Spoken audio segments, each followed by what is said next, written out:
It's very, very slow. We went into the end of last year. We expected a little bit of a slowdown. You know, a lot of countries around the world had purchased what they had needed, and we expected to go into December. It wasn't going to be a whole lot going on. So that was an expectation.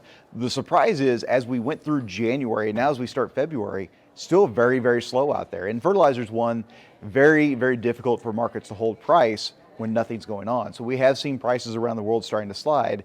Now the question is becoming, the longer we wait, the more that demand builds. Will we see that demand step up at once and create a tidal wave? Will that affect prices on the upside? How is this spring going to play out? So we've hit a little bit of a lull here. We're not used to that. After 2.5 years of just constant, action, action, action, now we got to wait and see what's going to happen going forward. The nitrogen's been very, very hard to forecast this year because we're looking at a situation where urea is extremely cheap when we compare it against UAN, and even more cheap when we compare it against anhydrous. So we normally go into the spring season saying, okay, we've got normal splits between the three products. Now with urea being so cheap, we were really wondering, will that steal demand away from UAN and anhydrous? The UAN market continues to be controlled by very few producers here across North America. The European production issues continue to limit supplies that are available globally. And then anhydrous, it's just a matter of, can it hold on? It's just a waiting game. You look at it, most of the Midwest is going to roll here in about 6 weeks. Can they hold on to that price until that point, or is the market going to force them to go lower? So I watched NOLA, New Orleans, Louisiana, and I know these numbers are absolutely going to be different from what farmers are looking at home because it doesn't take into account the logistical, the basis spread, things like that. But I'm hitting a fairly wide audience, so we look at something that's more liquid, something we can watch every day. The last time I had updated the values, I think urea was something like a 12, 14, maybe 16 cent discount to UAN. Sizable. When you start looking at the average application rate of nitrogen on the corn acre, that's 155. You start to look at that math. It's a very big number per acre. It makes sense why farmers are looking at switching it back over.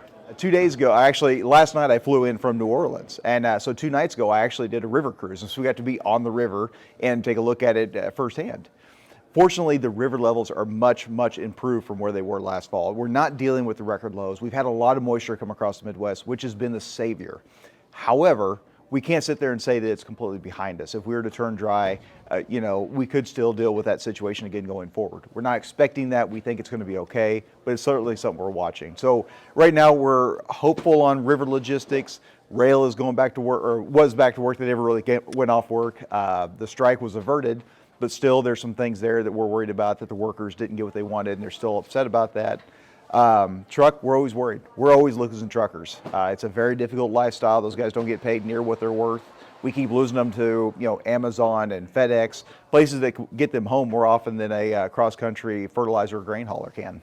Overall, we're going to have to wait and see how this whole thing plays out. I think we are going to see spikes here and there just based on how spring plays out. But then again, we're assuming it's going to be a normal spring. We've got to remember, we're coming off of spring 22. That was one of the worst spring seasons we've had on record.